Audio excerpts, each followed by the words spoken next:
Good morning, ladies and gentlemen. Welcome to twitch.tv/Ice Cream Plus. My name is William D.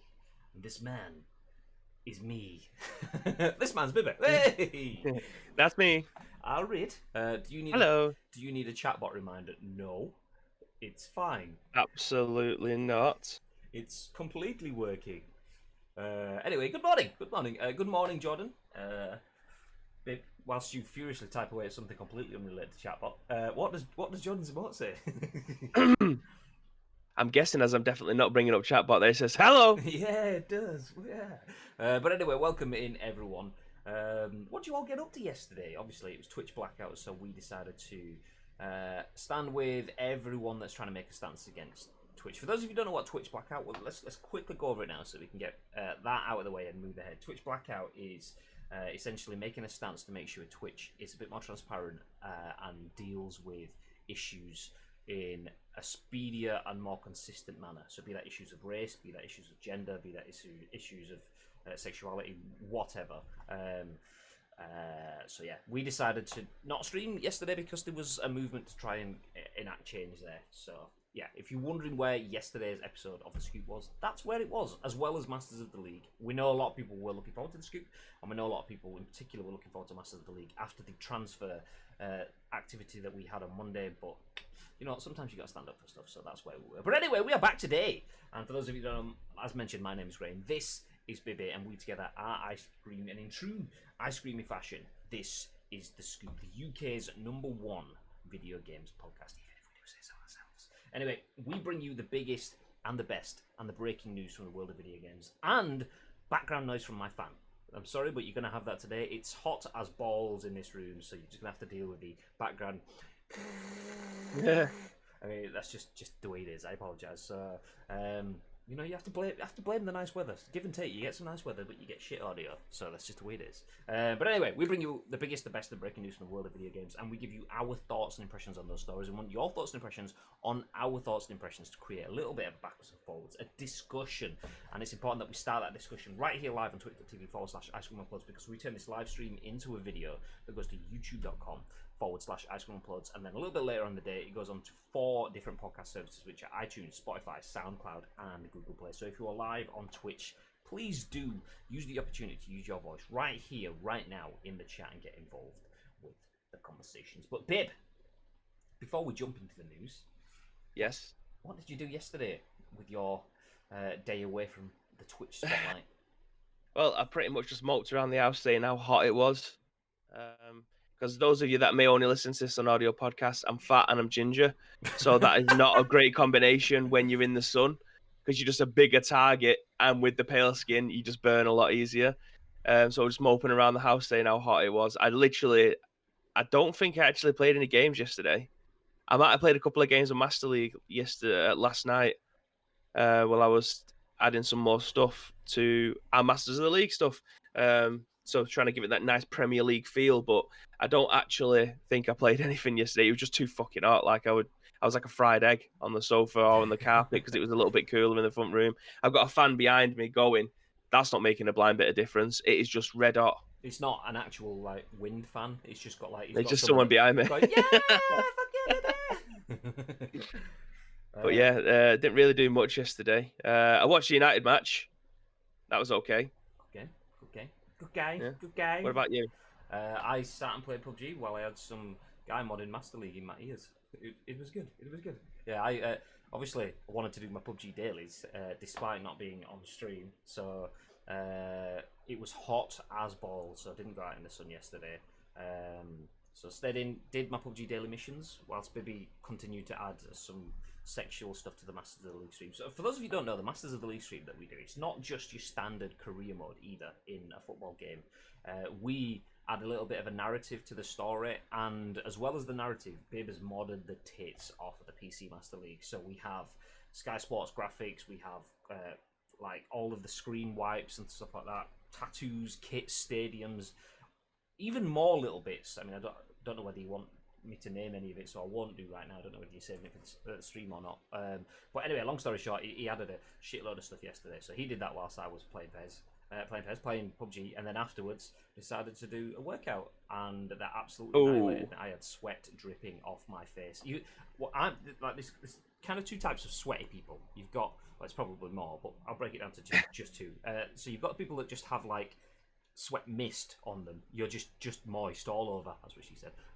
But then you have like the drippers, and I'm not a dripper. I'm like my forehead will just be all wet kind of thing. That's kind of the way I sweat. However, I'm fucking working my ass off when that sweat actually drips from me. I had droplets like running down my nose, and that never happens to me. So yeah. Anyway, me and Danielle working out and delivering a 45 minute workout or whatever it was. By the end of it, it was like. I thought that. Yeah. That's too sweaty for me. So yeah, then finished that and then carried on with The Last Dance. I'm now up to episode 5, and I can completely agree with everything that everyone said. I know Mark initially watched it saying it was one of the best sports documentaries he's ever seen. You said pretty much the same thing as well. And I'm not a basketball man, but I'm not against basketball. I just don't know enough about it for it to properly take over my life and really care about it. But I was always kind of like, basketball was big growing up.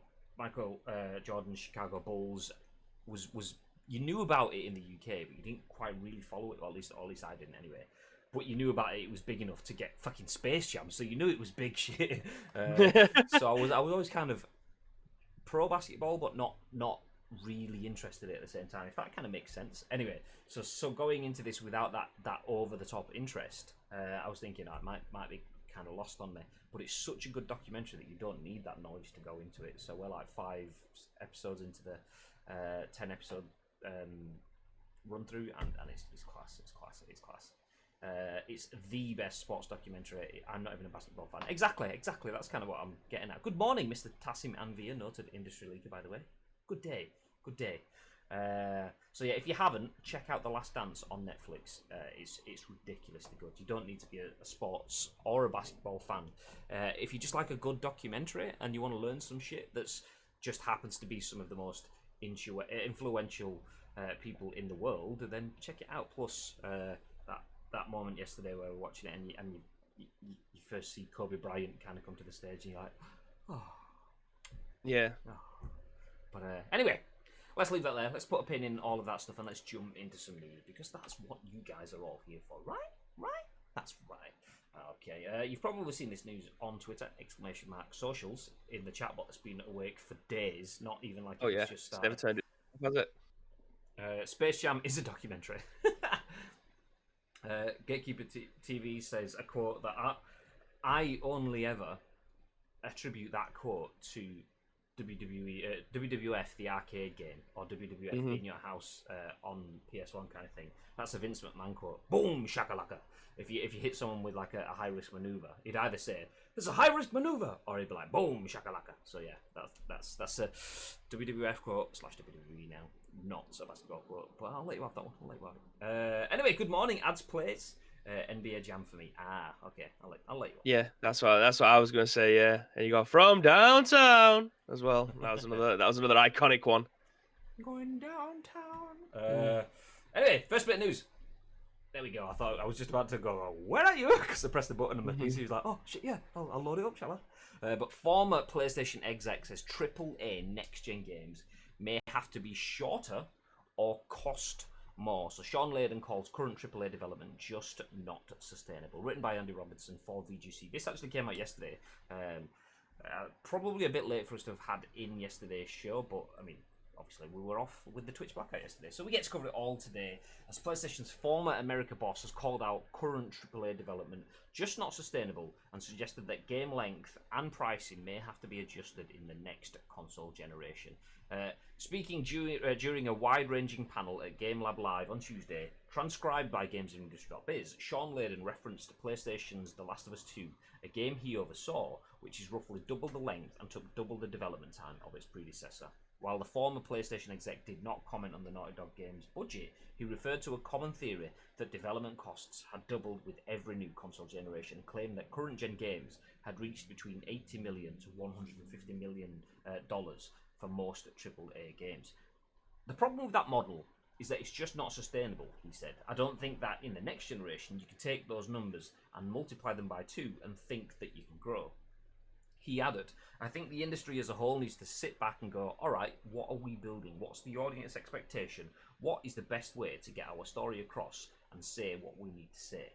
The former PlayStation exec who left Sony in 2019 after a 3-decade career suggested that short games could help control development costs on PlayStation 5 and Xbox Series X. It's hard for every adventure game to shoot for the 50 to 60 hour gameplay milestone because that's not going to be so much more expensive to achieve. That's gonna be. I'm adding an extra word in there. I'll do that again. It's hard for every adventure game to shoot for the 50 to 60 hour gameplay milestone because that's gonna be so much more expensive to achieve. He said. Vulpix JB, thank you very much for the follow. Words are failing me. Nice. This is good for a guy that needs to Words talk. not failing me. Nice. But Vulpix, thank you very much for the follow. I'm assuming you're a Pokemon fan. If not, then that's just a coinkydink and a half. What's your favourite Pokemon? Easy Vulpix. I mean, Growlithe is better, but I'll let you off. It's fine. Anyway, it's hard for every adventure game to shoot for the 50-60 hour gameplay milestone because that's gonna be so much more expensive to achieve, he said. And in the end, you may close some interesting creators and their stories out of the market if that's the kind of threshold they have to meet. We have to re-evaluate that. Layden added, 4K, HDR art and creating worlds don't come cheap. So how can we look at that and say, is there another answer? Instead of spending 5 years making an 80-hour game, what does 3 years and a 15-hour game look like? What would be the cost around that? Is that a full-throated experience? He added, personally, as an older gamer, I would welcome a return to the 12 to 15-hour AAA game. I would finish more games first of all, and just like a well-edited piece of literature or a movie, looking at the discipline around that could give us tighter, more compelling content. It's something I'd like to see a return to in this business. However, Layden added that he believes that the single most important reason why the AAA model is unsustainable is not escalating development costs, but game prices remaining relatively unchanged since the 80s. It's been $59.99 since I started in this business, but the cost of games have gone up 10 times, he explained. If you don't have elasticity on the price point, but you have a huge volatility on the cost line, the model becomes more difficult. I think this generation is going to see those two imperatives collide. Both PS5 and Xbox Series X are due to launch in holiday 2020. Thoughts, Bibarino? I'm not sure. Why? I don't understand why they need. Yeah. I don't know where to start with it. If I'm being honest with this one, it's my initial impression is there's a very, very good. What? Speaking about very, very good, ladies and gentlemen, let me introduce you to someone that is incredibly good, and now the #1 gifted subscriber, not the gifted sub giver. I don't know what's the word for that. But anyway, Chucky Boy, you're gonna keep hearing "Stay Frosty," yeah, as he's just dropped 5 gifted subs in the channel. What a guy! That's it. The all-time that's the hero status right there. Sub gifter. That's the words. There we go. So if you did get a sub from Chucky, make sure you do say thank you in the chat. It's only nice. I'm sure you guys are going to do that anyway. But also, if it's not just a sub, you may have got a free emote. When you gift a sub to someone, other people in the chat get emotes as well. So you may have got some sexy new emotes in the chat. So yeah, see that? Ice cream uploads. Thanks for the unicorn, Chucky Boy. We got a fucking unicorn. Yeah. Stay frosty, yeah. So GazJ240, M-Bibs, Galloway 888, Coolan FC and Pez Luke, enjoy those free subs. Chucky Boy, what an absolute legend. Good morning, you beautiful man. I mean, it's not enough that he's pretty much helping us graft the world's best Master League content on Twitch, but he's also in here dropping 5 gifted subs. What a guy. And he's also derailed my train of thought. What was I saying? We were talking about AAA games. There we go. Yeah, my initial thoughts are that he's kind of spot on. Video games, obviously, hitting a 40 to 50 hour mark, or 60 hours as he's talking. I always have like 40 hours in my mind as being kind of where they are, but he's going up to 60 in his mind. Lely says, I need Chucky Boy in my streams. Lol. Get out of here. He's ours. He's ours. So, what am I saying? I keep distracted. I think I've got a small opinion on it now. Go on then. You go first. So my this is a good example of a game, believe it or not, that I absolutely adore, which was Resident Evil 7. That game you could probably finish in about 9 or 10 hours. It wasn't a long game at all. But for me, still paying 45, £50 for it was an inevitability. I was always going to pay that because it's a game that I absolutely do. There isn't many Resident Evil games that last a long time. There have a lot of, well, I say a lot of them. Some of them have replay value where you can just keep on playing it over and over again to unlock more and more stuff. So it could potentially lead out to being a 60-hour game. But to initially complete the story, you're probably looking at about between 9 and 11 hours, and that's for someone who may not be familiar with the game. If it's like for instance, that one turned into a first-person game, um, so it's a little bit different. But there has been a lot of games where you could probably complete them in, I don't know, 20 hours, which are good games. The game is only as good as the story that has been written for it. If you're writing a game that's 50 or 60 hours, games like I don't know, Final Fantasy, for instance, that's especially the original one where it was over 4 discs. That game is going to run you the best part of into 80 hours, and that's still scraping the surface if you're new to those kind of games. Those RPG games will last you for what feels like an eternity, but you kind of know what you're getting yourself in for with those games. Spider-Man isn't a 50 or 60-hour game. There's no way that's ever going to be. God of War is probably a 20-hour game, but the difference between all of those is the writing is solid right the way throughout. You can tell when a game has a lot of bloat in there to try and string the story out for so long because what you probably end up doing the same missions a few times or different variants of it. So the game is only as good as a writing. If you want to have a solid story, it's very difficult, and that's I think what he's trying to get at. It's not sustainable because you are writing 50 hours worth of content. There isn't many TV series in the world that goes on for 50 episodes in a season to be able to write for. Yeah, Do you it's know what I mean? usually Because there will 20, definitely be. 20 tops-ish, maybe 25 kind of thing. Yeah, in America, it's usually like 24, 25 episodes, isn't it? And that's solid writing. I mean, there has been seasons of The Walking Dead, for instance, where you can just tell it just felt like a filler season. It just got fucking boring.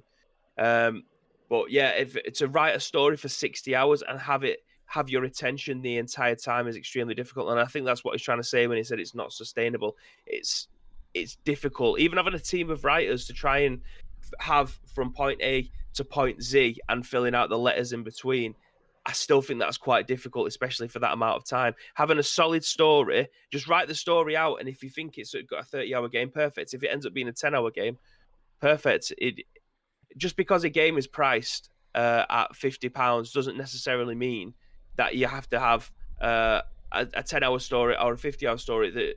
For me, it all comes down to the writing. If I'm very familiar with a franchise or something, the price kind of goes out the window because I know I'm going to end up buying it anyway. That is blind loyalty at the end of the day, but it's a franchise that I'm familiar with and one that I absolutely adore. But the game is only as good. If I pay £50 and it's shit, I'll say that it's shit. Do you know what I mean? Like, there's no favors being given, especially for a game if it's short. But if the storyline's good and I feel like I've got my £50 out of it, then that's all there is. I'm the consumer. I'm the one that's going to be satisfied. If I'm not satisfied, I'm not satisfied. But I'll pay whatever I feel I want to pay £50 for. It shouldn't be left to somebody else. But I get where it's coming from. It's sustainable from their side because having written a 50-hour story will probably like 1,000 hours worth of work. Yeah, there's all sorts of costs that go into that 50 hours though. Like 50 hours. Actually, before I go in, let's jump into the chat. Good morning, Mr. Fish. Asim says the prices bit they've remained the same for ages, £40 to £50. Inflation means a game that cost 40 quid in 2000 should really cost £68 today.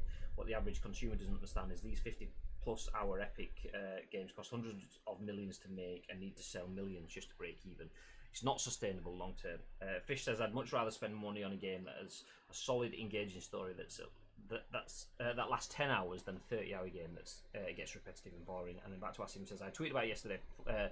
Place for both 50+ and 12 to 15-hour games, but they need to be priced accordingly in this day and age. The industry needs to figure out some sort of tiered pricing models almost. Oh, and of course, 12 to 15 hour doesn't mean bad game. 100%. 100%. Do you not think though, if for instance, if a AAA game ends up coming out at £30, would people just think it's a £30 game, it's a budget game? What's wrong with it? Yeah, that was a bit. I mean, that's my naive immediate thought. If I know there's a massive game that's been touted about and it's going to be a AAA title and the release at £30, I think that's probably not going to be a full game. Do you know what I mean? It's weird how you mind things like that because it shouldn't, because it's still technically a AAA game. If I'm paying between 10 and 25 to £30, I think that's more on the lines of near enough an indie game. Do you know what I mean? Yeah. Because indie games don't price themselves as AAA titles like £50. You'll It's, never get a Call of Duty that comes out for between 50 and £30. It'll never happen because it's a AAA game and they know people are going to pay the 50. it's weird how video games gets away with that. Like your phone will cost £1,000, and 5 years ago your phone would have cost £500. But now it's doubled in price, so way above inflation. Video games, as Asim said, 20 years ago cost £40. 20 years later, they've not even gone up by 50%, but your phone's gone up by 100% in 5 years. Technology and home technology and casual technology and whatever, the prices of those are going up massively. Buy a headset now, a few £100 could be. Buy yourself a speaker system. You can easily spend £500 on a speaker system. More, way more. Console, which does everything that your mobile phone does to an extent, and more, with more processing power, we would be shocked to see that come over £500. And that's it's a bizarre thing for video games, not just for video games, but for hardware, for everything. Which is why we're always in this sort of like weird environment where there's all sorts of free to play mechanics and loot boxes and shit. That all comes from the fact that video games just probably aren't priced accordingly, because consumer demand just has more sway in video games. And maybe it's not that. Maybe I'm not fully thought this through. But in video games, you just choose, I'm not going to play it. It's not a necessity. But people still do the same thing with films and so on. Films cost way more than video games now.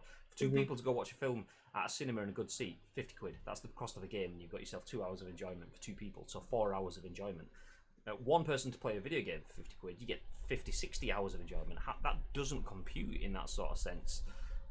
So it is bizarre that video games can keep such a video games have kept their prices so low, and that is what ultimately leads to other issues, fundamental issues with the industry. Is it like the crunch that we keep talking about when a game gets close to being out because of the need to keep costs down to make sure that profits don't skyrocket, that costs don't skyrocket, so profits still remain and so on. You need a different cinema grade. I mean, I don't go to these peasant showings that you do, bloody hell, with other people in the room.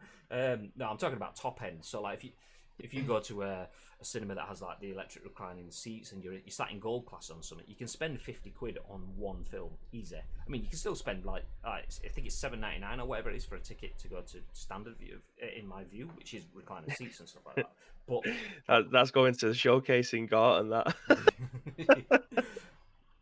But yeah, you can easily spend £25 at the cinema, especially if you go in like, so if I went to Gold Class, I don't know if they have that at everyone's cinemas, but Salford Keys is Gold Class, which is basically you've got like a cinema that has its own private bar, so you all go sit in the bar, you can get drinks and stuff, you can take those into to it with you and everything as well. It's 18 plus, so you've got no screaming kids, no people throwing shit around and so on. He's throwing shit around. Have you never had people lobbing shit around in the cinema that you've been? Not actual shit. Big turn. But yeah, like if I went to Gold Class and then I'm buying my beers and my popcorn and whatever, then it's probably more like 60, 70 quid or whatever. I mean, I don't, because I'm a cheapskate. I'll take my own bag with my own shit in it, because obviously.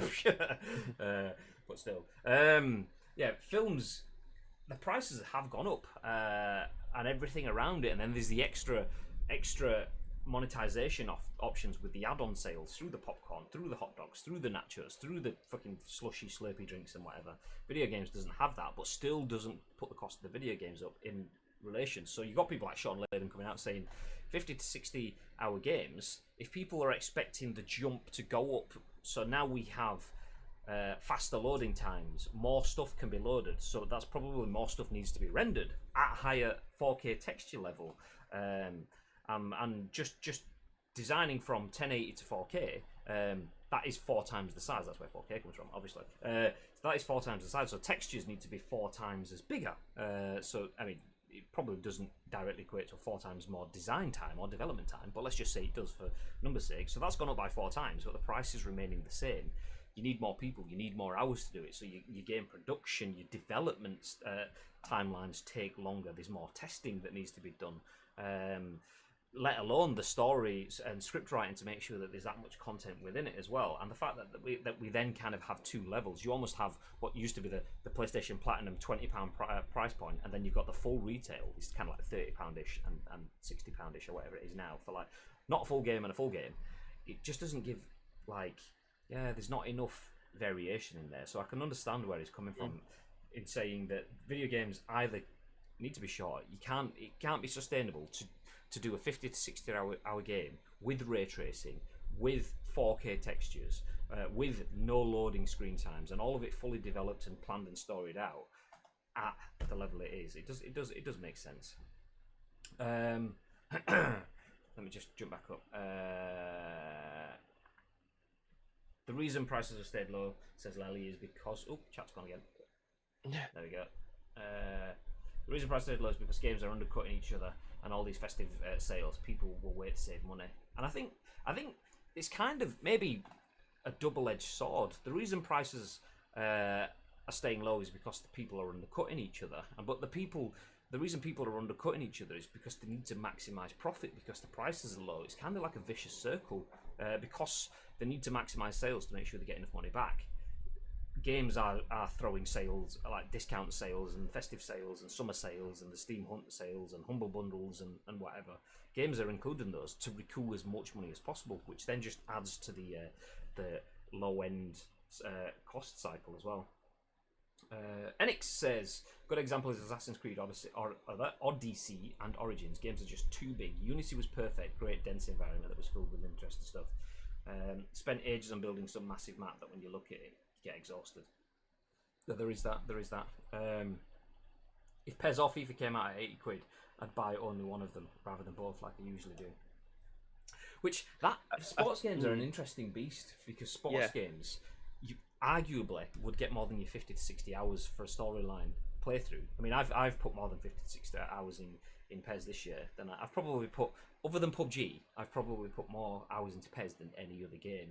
But I don't clock them up in that sort of way. It's just there's another 2 hours, there's 4 hours. Oh, I'll do a Master League, there's 6 weeks of my life gone and I've not even realised. Fuck. And not even the time spent modding the PC version and stuff like that. So sports games, generally, without even realising, you probably get more value for money pound for pound out of a repetitive sports game than you would out of a story game. I agree with that. I've definitely spent more hours editing the game than probably playing it this year, if I'm being honest. But from what the most electrifying Master League series in the world. No, we've got the most electrifying Master League series in the world. But yeah, I mean, for sports games, it's a difficult one because it's a yearly title, and you know what you're going to be getting from them more often than not. Paying paying for instance £80 for the 1 year. I do that's extremely steep unless you're getting the like super deluxe mega version. But there's if they both came out in the same month, there's no way I would ever be able to buy them both if both FIFA and PES, for instance, were both £80. My bank account, my wife would never let that happen. Imagine that 160 sheets disappearing from your account because you decide to buy FIFA. It'd never happen. It's amazing. It'd have to be one month and then one maybe the next or the month after that. Yeah, completely. The thing there though is maybe it's that video games are at the point where they are huge parts of our lives / events. So when I say / events, I mean you might get a game like The Last of Us, which is a video gaming event, and you play it maybe once, maybe a couple of times or whatever, but it's a big thing for one chunk of time. Or you get something that just becomes a part of your life, like a sport game, be it FIFA, be it PES, be it NHL, Madden, whatever. Something that you tick off hours and hours and hours, but over weeks, over months, over almost a full calendar year. But we kind of used to that and see that as it's just something that we have, not necessarily like paying for football shirts, for example. You might play a football game and you're happy enough to spend £40 on it. football shirts used to cost 40 quid, but now I go to Old Trafford, buy myself, Danielle, and Chloe a shirt with our names on, and we're suddenly 300 quid in. It's like, fuck! Mhm. So I'm happy enough to spend that much money on shirts that we just put on and put in the wash, job's good. But something that I then sit and play and engage with and so on, 80 quid's suddenly quite steep, and that's conditioning in that sort of sense. Not saying that games should be 80 quid, because I absolutely don't want to spend 80 quid on every game I'm going to play, because fuck me, that's expensive. But the point is we've been conditioned to accept that football shirts just are more expensive. To get a football shirt with the patches, with the name on the back, with your club's own branding rather than the Premiership numbering, rather than the Premiership numbering or whatever, you could spend 120 quid if you go to a club store to buy that.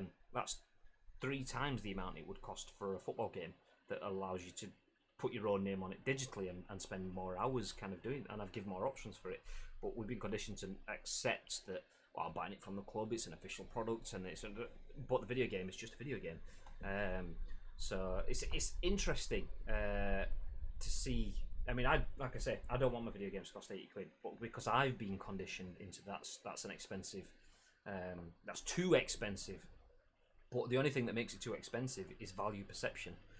So the way that we see it and the way that it's presented to us, and we see, well, it's not good value for money. But is it not? The amount of hours that we get out of it compared to the amount of hours that you'd get from, I don't know, football tickets, the amount of hours you'd get watching a football game in person versus the amount of hours you'd get playing it.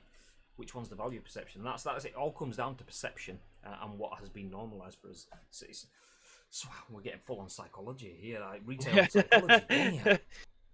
Anyway, jump back into the comments. The example of a £30 AAA 12 to 15 hour game is Hellblade: Senua's Sacrifice. The model is out there in some small ways, but not everyone is following it yet. See, the other thing as well is greed. And not necessarily greed from a harsh place, but greed from we spend so much on games and development times that when we do have games that don't take too long to develop, like the 12 to 15 hour games, then should we drop the price for it? Actually, no. We're putting so much stuff into that we need to make some of it back into this. So not so much greed, but balance. But yeah, I agree. If a game costs more, it takes more, then make it cost more. If a game takes less, then make it cost less. Give people that transparency of, this is a shitload of time, that's why it costs more. This is a shitload less, this is what it costs less. But then you start to open up yourself for like journalistic thoughts. Okay, well, this game cost more and they put more time into it, but clearly the time wasn't used as well, and developers wouldn't like to be held accountable for a pound for pound sort of weigh-in sort of thing. Chappers, Wagwan, I'll read every cinema in Stockport. I mean, I'll ring them. You'll ring them. Like I said, Odeon is brilliant with full reclines, etc. My God, Alexa, stop! Flashing up right in front of me. Odeon is brilliant with full recliners, etc. It's far less. Sounds very much like the Odeon near my house. The bar 2 can offer tickets like 14 quid. It's like, I think it's like 19 quid for gold class at View or something like that. What? No sneaking crisps or other snacks in? I don't believe you. Oh no, I did add that bit at the end. So obviously this chat's moved on quite a bit since then. Could sneak a McDonald's into the Odeon near me years ago. Do you know what? There was something. Got a bit of tangent here. There was something that I saw on social media a little while ago, and it was like, growing up, I thought it was illegal to take your own snacks into the cinemas, and I thought the exact same thing. Like, whenever we went to the cinema, you'd buy crisps or sweets or whatever, and you'd stick them in your pocket, stick them down your sleeve, so you look like, yeah, I'm fine. And it was like, it was never rattling as you walk through. Yeah, but you're thinking you're like an absolute. It's like fucking Ocean's 11 or something. You've just broke out with all of this stuff. It's like, they don't even know I've got it all in there. In reality, they don't care, and you're allowed to do that. But for years, I thought you weren't allowed to take stuff into the cinemas. But Yeah, I was the same. I didn't think that you could take them in. It was only when Samantha about 2 years ago said, you know, it's not illegal to take your own drinks and snacks in. I was like, yeah, but it's not manners, is it? Like, you're just walking through with like a 3-litre bottle of Fanta Fruit Twist and a 24 box of Walker's Crisp or something like that. You're gonna go sit in and scoff. It's just not it's not manners, is it? Just walking through loaded up. all right, mate. One of those bag of Five Guys. One of those like guys that throws things out at baseball games. Got a big board in front of him with a thing going around his neck. Aye, aye. The experience at cinema would be so much better if you had someone with like a t-shirt cannon, but they're firing bags of minstrels at you or something from the front. You say, "One bag, please, mate." Poof! If you come over, that'll be quality. Unless the guy behind you's on a bag of minstrels and the person firing it with a cannon's not a good aim. And suddenly, minstreled in the face. Pow! Anyway, what a tangent we've gone down. Chappers says my badge is gone. What badge? Has anyone seen Chappers' badger? His badger's gone. Someone said to me yesterday there should be a price tiered system for games, says Asim. For example, £20 and below games filled with in-game purchases, FIFA best. £30 to £50 for 10 to 30 hour games. 50 to 70 for 40 plus hour AAA titles will probably never happen. But hey, do you know what? I agree. I agree with that because it makes sense. You're not just giving people a £50 game and then filling it with the need for in-game purchases. You're not just giving people a £50 game and then getting no way of getting anything out of it because it's story. I agree. Like you say, probably won't happen because that requires a level of transparency that we just don't have in video games in that sort of sense. But yeah, it should be. It's back. There we go. I've just seen his DH Gate comment. That's great style. That I mean, I ordered something from China. I'll show you now. This is a little insight into my life at the moment. So I'm moving house soon, buying my first house, getting there, and I seen an advert on Instagram, and I never usually do this. I never usually buy anything on Instagram that I see as an advert because I don't want to be that guy. However, I've decided to buy myself a roller to do the decorating, but it's one of them ones where you like pour it in the put side. the paint. Yeah, you pour it in the side. Apparently, it's non-drip, but we'll see about that when I decide to. Get it all over the brand new carpets and stuff like that. But I've got a box full of other, what do you got, accessories, shall we say? So I'm looking forward to putting that to good use. But I can't take it down and put it back in the box now because I put it all together. If there's any people that aren't approaching 30 yet, this is what you've got to look forward to in life. Mate, I was buzzing when that came through the door. I was like, it's arrived! It's here! It's quality. It's talking about non-drip. In before Bibby sat there, like a picture on his Instagram looking like a plasterer's radio, just covered in drips everywhere. It didn't work! Mate, the big thing, I hate decorating. Oh, I me hate too. it more than anything. Painting, wallpapering, the lot. Yeah. This said that I can do a wall in 10 minutes. We'll fucking see. When it's going to take me 14 hours to get terps on the carpet to try and get out all the paint that I spilt on it. Anyway, jumping back up. Got through that one.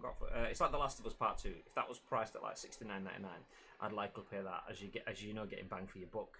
That's the thing though, there's all sorts of stuff that goes with it though, in terms of you'll get reviewed against the price. So The Last of Us was a 50-60 hour game that's £40. Fine. The Last of Us 2 is a 50-60 hour game that's $69.99. Then you're spending more money, so cost comes into it. Whereas I believe that cost shouldn't really be thrown in terms of, is this worth it pound for pound? No, I think you can put cost against games of the same cost. So if it was 70 quid and there's another game that's 70 quid, I think you can use those as a comparison for the narrative, for the same narrative. But yeah, they'd go, well, this is 20 quid more, so I can't justify it. And it's like, but it's you don't judge it by it if it's 20 quid more. You judge it by is the concept itself. But yeah. Do you think that they base their prices on the IP, the developers, the publishers, and then also popularity of how they think it might be? So, for instance, I'm going to throw out the Cyberpunk. I'm going to throw out Cyberpunk out there. It's being made by CD Projekt Red, massive history of making fantastic games, i.e., The Witchers, that have been coming out recently. The Witcher's just been around for so long now, but you're excited for the Cyberpunk because one, it looks like a world that we want to be in for a certain amount of time. There's been various reports, and there's going to be play test reviews that are going to be coming out today from people who have played it, so that'll kind of give you an idea of what to expect from it. Initial rumors was that it wasn't going to be that long, but would you be happy right off the bat to be able to pay £50 for that game? I know my answer. What, for Cyberpunk? Yeah. Off the bat, I'd be happy enough to pay £50 for that game, but I think that comes off of where we are now, I don't know too much about it. All I know is it's a game from CD Projekt that have made The Witcher 3, which is a really good storyline, really good content, decent amount of stuff within the game, built to a good level. For everything going off that, the value proposition kind of builds in for me is, not Witcher. Cyberpunk got there eventually, is worth 50 quid without any of the reviews or anything to go off. I would say at this point, the value proposition has been stacked in favour of, it's worth it. What about you? Me, I absolutely. And I kind of know, I kind of have an idea in my head what I know I'm going to be getting into. So me handing over £50 isn't going to be a problem for that game. There will be games that will be coming out that are new IPs. There was a lot that we've seen in that Microsoft one. I think there was 11 out of the 13 or 14 games that actually resonated with me in one way or another. Would I want to spend £50 on all of those games? Probably not. I will buy them as and when I see fit. But there's certain games that will be coming out that are brand new IPs from potential publishers and developers that you are familiar with, that you may think, do you know what? I'll wait for the reviews to come out of this. I'll wait for it to come down in price. It isn't a day one purchase. And I think that's the difference between them, because there will be games that will be coming out that'll be £50. If they don't do so well, they will drop down to 30, maybe even a bit lower 6 or 7 months later on. It all comes down to the popularity of, I think, who's actually publishing and making them, and whether or not they keep the value. God of War, for instance, kept its value for quite a long time before it fell into like the PlayStation hits and then went down to £20 overnight. So there will be games that, if they're good enough, will remain with their price tag. It's just interesting to see which one of those will be. The new next gen games, they will be looking for top dollar as soon as the game comes out for as long as they possibly can. And it seems to be the case with all of the new when a new console comes out, the new games that come with it, they'll be asking for full price for a long time. It'll be a while before you see the normal price drop below £50, I think, before you start getting into the top tier £45 category. Yeah.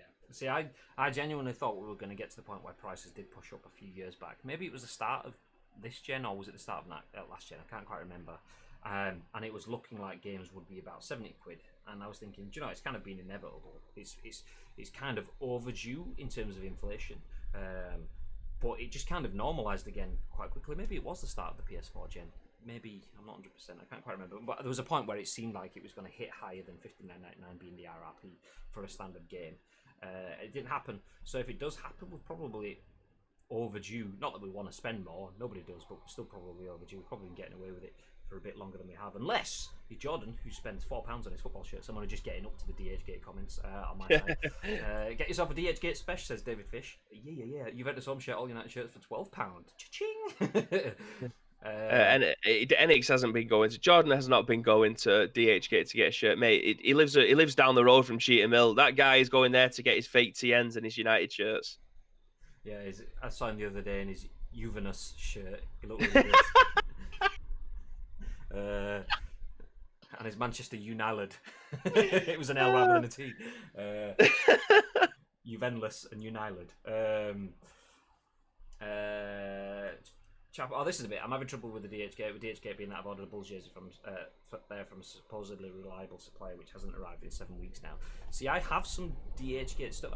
There's a pair of trainers that you can kind of see up over my shoulder, which are a pair of Nike Tailwinds from the Stranger Things collection, which obviously sold out instantly, but it has my year of birth on it, 1985, so I wanted them, but the only place I can get them was DHgate. But the bits like that I've got from DHgate are actually pretty solid, but you know. Yeah.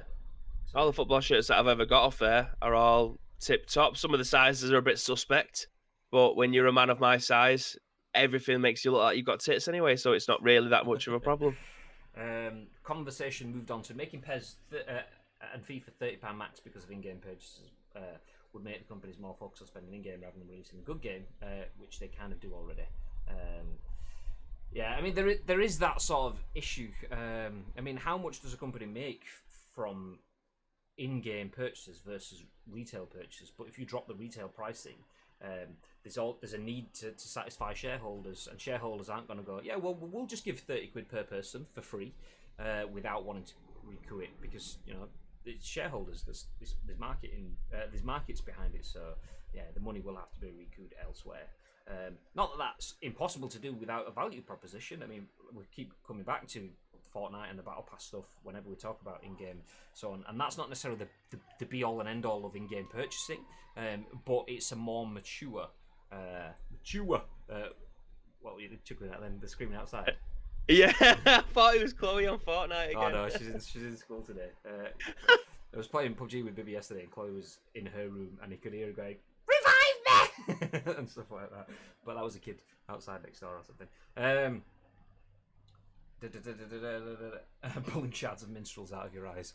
This one time at cinema camp, it's just a Salford thing. I'm gonna start skipping past a lot of comments. Is this the Scoop or a home improvement show? Well, you know, it's Bibby and his roller. That's what it is. Not surprising with the current climate, all Chinese factories got shut down. Oh, there is that, yeah. Quite a lot. Like when you log on to DHK, I don't know if it's still there now, but there was a bit saying COVID will slow everything down. So yeah, that could be a bit. The imbalance on those paintbrushes can be insane. Drips isn't the issue with that. Wow. Okay, let's skip it past the. Tempted to order the new United jersey and see if it comes through. Agree. I and a handful of others pushed for cheaper box price when I was there, but as Graham mentioned, many disagreed from a perception point of view, so it didn't happen. Yeah, exactly. Opposite side of cheating me late because I'm on a diet. I actually got Manchester U salad. Okay, catch it up. One friend took a United shirt back to Sports Direct and got a refund. It was a DHgate shirt. Quality is that close. How did he do that? He must have had a receipt for a different one or something. But anyway, the reason I flew through is because we've spent 53 minutes on one story, so clearly a big story for us to discuss. But for those of you that missed it, AAA games should either be shorter or cost more to get the value back for the developers, says Sean Layden, ex-PlayStation boss. He essentially says, long story short, that games take so much more time, resources, and everything to develop these days that the companies will not be able to sustain creating games of that style. In the future, games will either have to be shorter or we'll have to spend more to get them. That is the gist of it. If you want to see all of the story, if you just dropped in, you can watch it on demand on YouTube a bit later on, or just look back on the video on Twitch. But for now, we'll jump into the next bit of news, which is, there we go, Xbox Lockhart shows up again in official development documentation written by Sherif, Saed, VG247. The article goes on to say, official development documentation, yes, nice. Official development documentation from Microsoft continues to reference Xbox Lockhart. So Microsoft has yet to officially announce its reportedly cheaper, less powerful next-gen console, codenamed Lockhart. The Xbox Series X little brother has been rumoured for a while now and is said to be a diskless 4TF machine. Is that 4 teraflops? I'm assuming. Every few months, Microsoft updates its Game Core development kit, which covers all of its currently supported Xbox platforms. The most recent update, spotted by security researcher Title OS, openly references Lockhart as one of 2 performance profiles available under the Series X family of devices. I'm not going to read the embedded tweet just in case it's in the article. Profiles typically represent targets each console could hit, and they help developers optimize their code to run on the different Xbox consoles, such as enabling/disabling certain effects to get the desired results. Earlier this month, the same researcher spotted another reference to Lockhart in the console's OS, yet another piece of evidence in the growing list. Of course, those references do not tell us anything about the console itself. Indeed, very little is known of Lockhart outside of its performance target. The good news is that we have been getting close to Lockhart's official reveal. Microsoft has a first-party event in July where we expect to see, among other things, a look at Halo Infinite gameplay. It stands to reason that Lockhart will be revealed at that event. Do you know, actually, a quick question, just looking at the dates. We're on the 25th of June. Mm-hmm. Weren't we supposed to have an Inside Xbox event every month? We had, obviously, the first look at games last month in May. Have we had one in June? I don't remember seeing anything in June. I don't remember seeing one in June. Do you know what? I didn't forget that we had the conference because I referenced it before, but I thought it was earlier on this month. I didn't realise that this month has flown. No, Idea Xbox, I think. Oh, okay, is that what it was? Nah, that's poo. That's poo. This month, I think they are showcasing something. Halo teaser. Oh, great. So I thought you said the shows. Oh, something. Sorry, I thought you read. I read that as something good. Clearly not. My bad. I'll take it back. Hey. So anyway, title OS's tweet says more proof of Lockhart. This time from the XDK GDK release notes for June 2020. Let's look at the actual pictures. Lockhart profiling mode. GPU capture may fail in Lockhart profiling mode. That kid isn't happy. Yeah, that was my immediate focus. You just did it going rah in the background. It's the opposite. That kid's the happiest kid in the world. That's what it is. Screaming kids enter the entrance. Do you know what? We just have to deal with it. There's no way I'm shutting the window because you get screaming Graham on the stream instead when it gets too long. So GPU capture may fail in Lockhart profiling mode if the title is using all available title memory, and another bit Scarlet Dev Kit default Anaconda profiling and Lockhart profiling modes. So yeah. Long story short, it's an actual thing. I'm reading that out as if you could see it, and it wasn't on screen. So there we go. There we go. These are the images from the tweet. The kid's being a dinosaur. GG. But there we go. It's okay. I got kids singing songs on the field in front of my house while being recorded by teachers on iPads. Rawr, rawr. He's been playing Dinoland. That's what it is. Too much PUBG. He thinks he's a dinosaur. Okay. So, not much to say on that one. Xbox Lockhart shows up. We don't have any information on when it's been released, what it actually is, but the fact that it's there, once again, kind of shows you that it's a thing. Let's move ahead.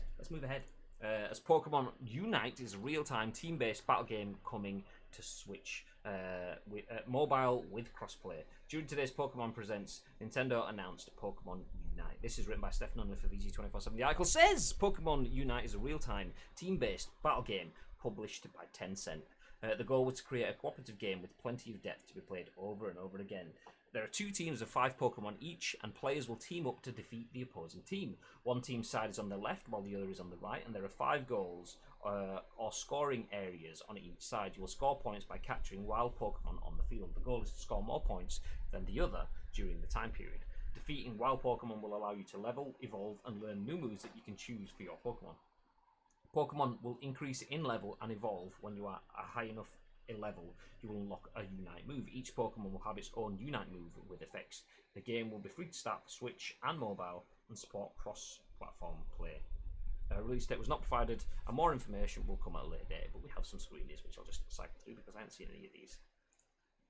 Oh, I wonder what this game looks like. What can it be?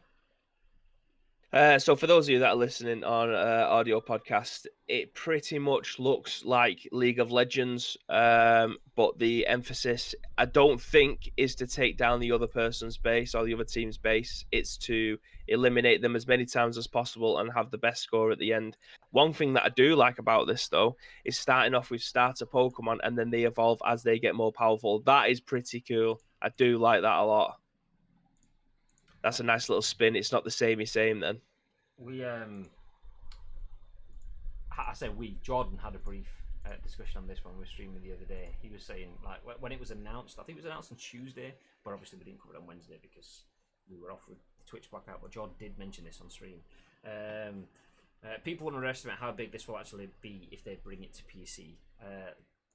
Pokemon X League of Legends. I mean, let's look at Valorant. Valorant has been successful from the off because of the circles it plays in. It's CS:GO meets League of Legends. It's not even anything like League of Legends, but it's Riot. Overwatch. Overwatch as well. But it's Riot who make League of Legends, so it's CS:GO who meets League of Legends, obviously with Overwatch elements of the super abilities and stuff. So because of that, it's like one thing of substance from someone else of substance. It's going to be good from the off. This is Pokemon, which is one big thing, meets League of Legends, which is another big thing. That has the potential to be massive there. I mean, it wouldn't be massive for me, but I mean, I'm not all gamers. There's huge areas of video game that doesn't apply to me, and this is probably one of them, but I could see this having absolute massive potential. Now then, how are we all doing? Says Carl. Good morning. Morning, mate. As soon as we mention Pokemon, Carl pops up. Obviously, Carl. Don't know if you've seen it, Carl. Pokemon Unite is a real-time team-based battle game coming to Switch and mobile with crossplay. Interesting that they're only going for Switch and mobile, and not PC. to begin with, not announcing. Like John does say, people underestimate how big this actually will be if they bring it to PC. I'm surprised that they haven't had that in from the off, especially with it being like. Let me just bring it back on screen. Especially, Do you not think it's going to be bigger on mobile for the time being, just to get an audience so everyone can play it? yeah, potentially. I think it's harder though, like going from mobile to like a successful mobile game to something that rivals the big AAA esports. So having something big and then condensing it is much easier from a proposition perspective, as opposed to starting out with a little mobile game and then getting these AAA, so the Dotas, the League of Legends, the StarCrafty kind of audiences to accept something. I feel like it's an uphill battle doing it that way. So I do find it quite bizarre that they've not done that. You see, from a Nintendo perspective, it makes absolute sense because all of their content is mobile on Switch, so it does make sense. For me, the way that this sits, I think it'll be easier for them to scale up from mobile and Switch, because they're going into this world not know this isn't a Pokemon. It's not, that's a stupid thing to fucking say. This isn't a Pokemon game. It Do you know what I mean? It is. It says it on the name. It's not your it's not your traditional Pokemon game. That's the way that I'll phrase this. It's going into a world that they have, I don't want to say no right to be in. They don't understand this type of world. It's not a game that they have made before. It's not a world that they have been in. So getting as many people to play it for free on their biggest console at the moment and a mobile phone, which everybody has, I imagine. They said that it's going to come out on iOS and Android. Okay, that gives the world the ability to be able to play this game. You can play it on. I imagine you can play it on your iPad or your Android tablet as well. So it's giving everybody the chance to play it. And I imagine the way that they will scale this up when it eventually comes out for PC, because it will, because it is. I think this game is different enough from League of Legends to be able to compete to a degree. It's Pokemon that evolve over time when you're playing and doing well with them. It's not. It doesn't seem like you go to the other side to go and take down their base. You're trying to score as many points in like a team deathmatch scenario from a top-down view. So they will try to get as much feedback from different types of people to try and make the game better for PC eventually when it comes out. That's the way that I would see it. Just get it as many people's hands as possible. They will take as much feedback as possible. Yeah, I agree. I mean, the interesting thing, like you're talking about it being free to play as well, it does mention at the end of the article, game will be free to start for Switch and mobile and supports cross-platform play. Free to start is always words I'm dubious when it comes to Nintendo mobile games. But obviously, for those of you that didn't tune in on Tuesday, Nintendo have recently said that they are cooling their commitment to mobile gaming because they believe that the way that they've been doing it has been undervaluing their games and having such a heavy cost. Such a heavy focus on cost and paywalls has been damaging the reputation of their games. So hopefully that's something they've already learned and taken to this, and it being free to start and you pay to progress in ways that you would like to and are natural and are cosmetic or whatever. Hopefully we'll go that way rather than it being paywalls. And yeah, if you want to play in the big leagues, you have to buy the $7.99 DLC or pay for the Pokemon Unite monthly whatever. So yeah. Shaw says, I think Nintendo are comfortable in the mobile space, aren't they? Yeah, 100%. 100%. So it does make sense. It's just going to be hard to upsell. But then again, if they absolutely smash it to the level of Animal Crossing, and I know that's not mobile specifically, it's obviously, and there is mobile versions of it, but if they smash it to the level of Animal Crossing, then it becomes not an alternate console game. It's a huge proposition that will then upscale. It's just as long as they get the proposition fine enough and it's not just seen as, I mean, there's quite an unfair negative stigma when it comes to mobile games. Some mobile games are phenomenal, but PC players in particular can be quite snob. I mean, obviously nobody's ever heard of the PC Master Race, but PC players can be quite snob when it comes to console games, let alone mobile games. I mean, that has changed, and it will continue to change, no doubt, as time goes on. But mobile games have to kind of add enough of a value proposition that it's not just a scaled down, light, weak version of a game that is on a mobile because we couldn't be bothered doing it properly for a console or for a PC. As long as you kind of get that argument out of the way initially, it's going to be fine. If this has scalability, so say the textures and stuff can be upscaled quite easily, and it plays solidly on the mobile, and then you have a nice visual upscaling to PC, then I can't see there being any issue with that. Is this developed or published by Nintendo though? Apart from being on Switch, what other attachment do they have? It was Tencent. It's been published by Tencent, so Tencent are the publishers. And Tencent, I mean, one thing that Tencent are developed by Timmy and published by Tencent, as far as I can see. Yeah, exactly. I mean, Tencent are really good in terms of developing mobile games. I mean, Asim, you will know a lot. Well, you probably know more than most people in this chat in terms of the mobile element. What are your thoughts on this? I mean, Tencent obviously have some of the most successful properties, but Tencent are an absolute machine, though. So they're not necessarily a mobile developer. Tencent work in films. Tencent work in video games. Tencent work own pretty much a large chunk of every developer / publisher that ever exists right now. But yeah, what is your thoughts on this? I mean, do you see Pokemon Unite? How do you see Pokemon Unite starting on mobile and Switch, and then upgrading to PC afterwards? Not that they've ever said that they are upgrading. This is us just putting 2 and 2 together and maybe getting 12. I think if you're a big enough fan of Pokemon or the way these type of games, I think it probably will resonate with you. I will most certainly be giving this a go. I've never really been into League of Legends. I've played it, I don't know, overall maybe 20 hours. It blows my mind. I'm not good at the game. I just keep on getting shouted at by people in the chat for feeding the other team. So that kind of fell by the wayside with me because I was that bad at it. But I definitely will try and give this one a go because it's kind of, like I said, it's kind of a spin on it. It feels like it's 5v5 team deathmatch, winner takes all, the most amount of kills at the end kind of thing. So that does resonate with me quite a bit. The fact that it's on Switch, so I can play it portably on the big TV or on my mobile phone, again, that's another win. So definitely will be trying to give this a go. Carlos in there is already challenging me, so I'm going to have to take him up on that. I think Carl last time offered me a Pokemon trading card battle, so I'll definitely have to take him up on that as well, which I am going to pre-order when we get paid. That Battle Academy, that's definitely one that I want to try and get hold of. Asim says they're going for the Chinese market big time with this. Western markets will be a side thought for them, as Pokemon is popular there anyway. Yeah, 100%. I'd be interested to see how they do it. I mean, obviously I'm saying how. They've only just first announced the mobile / Switch version.